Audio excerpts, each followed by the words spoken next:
Good morning, and firstly to racing today, and racing in New South Wales is at Gosford, where there are 9 races on the program, with the first race due to start at 12:15. And the Foxes left some tips for you.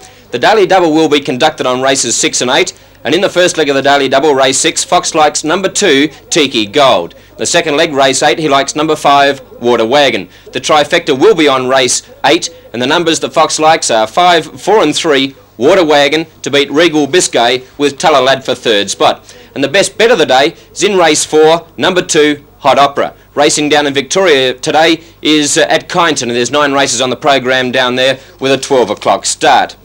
Yannick Noah of France, who won the French Open tennis tournament last weekend, has been suspended from competition for 49 days and fined $20,000 for refusing to participate in the Nations Cup tournament last May. The Professional Tennis Council ordered the suspension to take effect from July the 11th. This means Noah will be able to play on the French Davis Cup team against Paraguay before the suspension begins, and in the US Open on September the 30th after the suspension ends. Noah has 30 days to appeal against the decision, and of course he has already ruled himself out of the Wimbledon Championships. And now for some sidecar racing and to the Isle of Man. The second leg of the Isle of Man Tourist Trophy sidecar event was yesterday won by Englishman Mike Bottas with passenger Chaz Burks on a Yamaha. They completed the 182.25 kilometre 3-lap course in 1 hour, 4 minutes, 36.6 seconds at an average speed of 169.15 kilometres per hour. In second place was Nick Edwards and Brian Maris, also on a Yamaha, in 1:05:31.8. Their second position was enough to give them the Isle of Man sidecar trophy overall after their 4th place in Saturday's first event. Third place yesterday went to Roy Hanks and Don Williams, also on a Yamaha. And don't forget, in a half an hour's time, live from Mexico, the Australian youth team take on Korea in the final match of their group of the 1983 World Youth Cup tournament. And Lee Morn will be along with you to bring you all the soccer action from Mexico at 8 o'clock.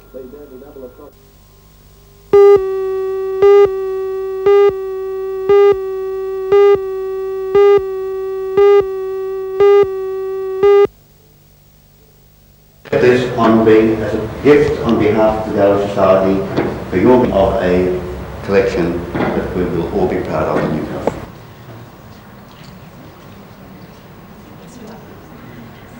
In fact, a book which from collection that we will all be proud of in Newcastle. Ladies and gentlemen, to the gallery. Before I do this, I would like to thank the Gallery Society Committee for the wonderful work they have done, and also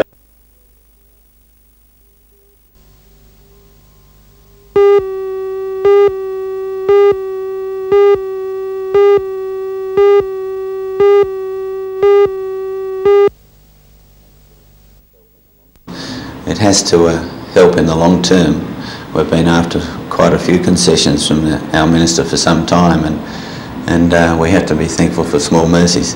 You're not just concerned about prawning though? I know, I'm concerned about the fish trawling as well as the prawning. The whole industry is overfished at the moment, and any concession that we can get from the Minister is a great help. What would you like eventually to be done to control this problem of increased fishing off the waters? I'd like to see a complete freezer on licences, all fishing licences in New South Wales. That's on the estuary and river fishermen as well as the outside fishermen. And possibly if this does eventually eventuate, it might have some sort of stabling effect on the industry over the next few years.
outside centre Darren Witherden, he was the country player last year. Unfortunately this year he broke his shoulder. He's just got a clearance, so he'll be back in the side against Scone. We got the Northern New South Wales fullback from this year, Peter Holland. And we're a bit unfortunate, we lost our lock forward Troy Lowe, that is another Newcastle representative player. They seem to have a bit of size about them, the boys, and plenty of enthusiasm. Is that enough? That is enough. We're probably the smaller side in it. When we went to Tamworth this year in a knockout early in the season, we thought we were prepared. But when we went up there and faced Parramatta Marist and these Sydney sides, we found we hadn't done enough work. We learnt by Parramatta Marist, they were a smaller side than us, than out-tackled us, and we came back with this enthusiasm to tackle. And although we're not a bigger side as what Scone is, they're very, very keen to defend. So Scone's Wednesday, and it's the Hunter Regional Final, I believe. Yeah, the Hunter Regional Final. If we can, we already hold that. If we can retain that, we go on and play Northwest, which will be in the Tamworth area. Probably at this stage, I'd say Farah. The whole school's got behind us now. They've got a lot of pride in themselves and in the school, and this is rubbing off on the team now. They've given up Monday, which is a holiday. I could not have done this last year, but this year they're very keen to do well. Norm, I see you're in a Newcastle representative jump, and you've played in those, not this colour, but many, many years ago. Anyone in this side can go all the way and get hold of a cinnamon and green? Oh, there's quite a few, I think.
Mr Jones announced his intention to resign last week at the general meeting of the Newcastle Trotting Club held at the District Park Tennis Club.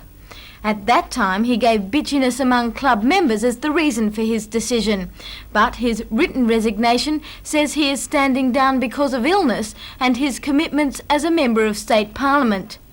The resignation of Mr Jones may soon be followed by another. The club treasurer, Mr Roger Farley, who also announced his intention to resign at last week's meeting, is expected to do so in about a fortnight after the audits for the 1982-83 financial year are complete. In addition, the Trotting Club Committee has decided for financial reasons to retrench the secretary, Miss Adorina Darcy.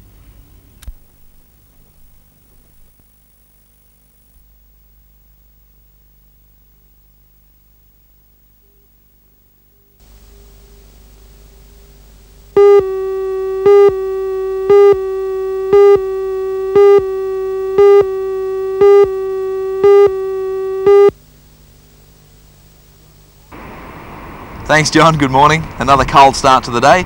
A few clouds around, the possibility of a few showers in the Upper Hunter, and that swell for the board riders is disappearing fast. Around the beaches this morning, waves up to 1 metre only for the board riders. That strong westerly wind is taking its toll on the swell and it's just disappearing fast. Here at the Carry Hole, where we're doing our surf report this morning, small waves, and of course the tide's a little low at the moment, but these waves will improve later in the morning as that tide comes in. At the other open beaches in town, I'm afraid high tide's going to be a bit of a no-no. There just won't be too many waves breaking at all, and best waves will be found earlier this morning or later this afternoon. If you'd like to go for a swim today, and I don't think there are too many people out there who are thinking about swimming, it's rather cold and all of our city beaches are quite safe. One consolation at being out here this time of the morning means that we can bring you some pictures of the sunrise, and this morning looks like being a particularly beautiful one. Looking at the weather, the forecast reads a cold morning, a cool cloudy day with a few light showers in the upper Hunter. West to northwesterly winds at 10 to 20 knots, that's 20 to 40 kilometres per hour. Slight seas inshore, rising to moderate seawards on a low to moderate swell. Newcastle expecting a top today of 15 degrees, Scone expecting 13, a little warmer for Taree, a top of 17. High tide at 11 minutes past 11 this morning, 1.3 metres. The following low tide will be at 4:30 this afternoon, 0.7 of a metre. And the outlook for Thursday, cloudy and cool with a few showers and northwest to southwesterly winds. Well, that's the story. Waves around 1 metre for the board riders. That swell's just running away with the westerly winds still blowing. Top of 15 degrees for Newcastle, a few light showers in the upper Hunter. Have a great day whatever you're doing. For now, it's back to you, John.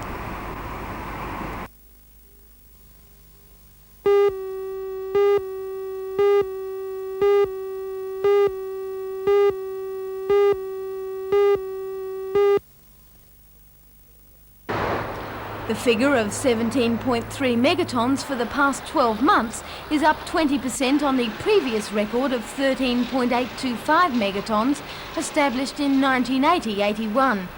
It's almost 4.5 megatons, or 26%, more than last year's total of 12.9 megatons.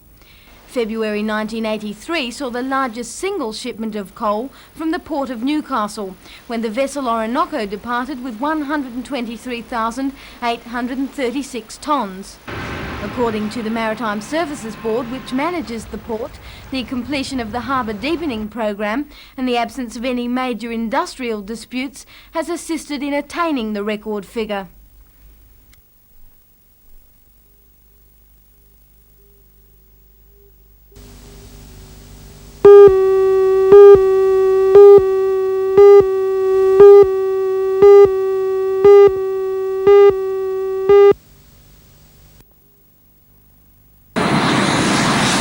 About 250 passengers were held up for 40 minutes at Williamstown as the jets refuelled. A TAA DC-9 and an Ansett 737 joined a number of smaller planes, forced to wait until the fog lifted at Sydney Airport. The first flight out of Newcastle to Sydney was an East Coast service at 10 o'clock this morning. That flight had been delayed 3 hours. The problem has been made worse by the statewide rail strike.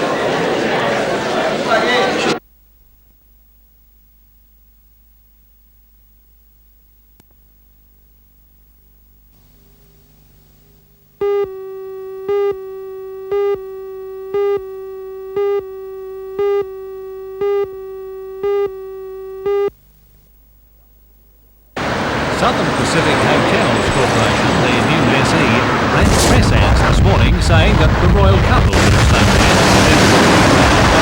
They might be going into the text but they should be opening its name on some grandeur. There was the fanfare Song of Joy, Beethoven's Ninth Symphony, from the 40-piece orchestra at the Caves Beach Public School, and red carpet for the arrival of the Lord Mayor, Joy Cummins.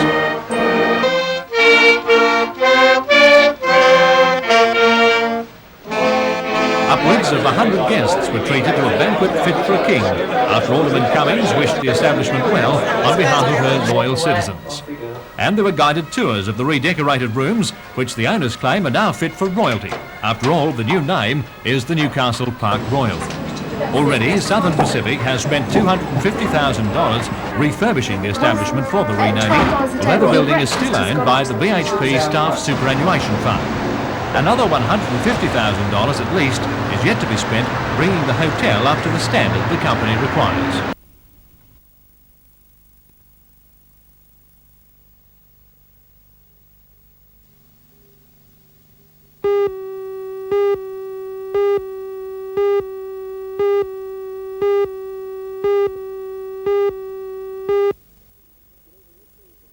Good evening. This series of rugby league matches sees teams opposed that have not been opposed in the competition proper so far, as their first round matches were washed out. In our TV match, Western Suburbs are opposed to Curry at Curry, and that's always a match, isn't it, that holds great interest. They're the grand finalists of last year, the teams that looked as though they may get there in 1983, but in the last few weeks both teams have faltered somewhat. West, though, now they've got players coming back from injury, have stiffened up a great deal, But Curry are struggling. In fact, they've lost their last 2 matches on end, one to Maitland and the other to Macquarie United. They're also without top hooker Mark Winkler, who's now under suspension. They must win tomorrow, and they know that, and their home ground, they should be a big chance. The full round of the match for the weekend sees it look like this. West play Curry at Curry, Central play Macquarie at the International Sports Centre, North play Maitland at Passmore Oval, while on Sunday Cessnock are opposed to South at Cessnock, and Waratah Mayfield play Lakes United at the International Sports Centre. The NBN Premiership ladder sees West on top on 17, Maitland on 16, Cessnock on 14, Lakes on 13, Curry and North are on 12, and Macquarie are on 10. The other 3 trail away and are probably no chance for the semi-finals. South on 8, Waratah on 6, and Central Charlestown on 2. It all boils down to the fact that 7 teams seem to be locked into battle for 5 places in the semi-finals, with 7 series yet to be played.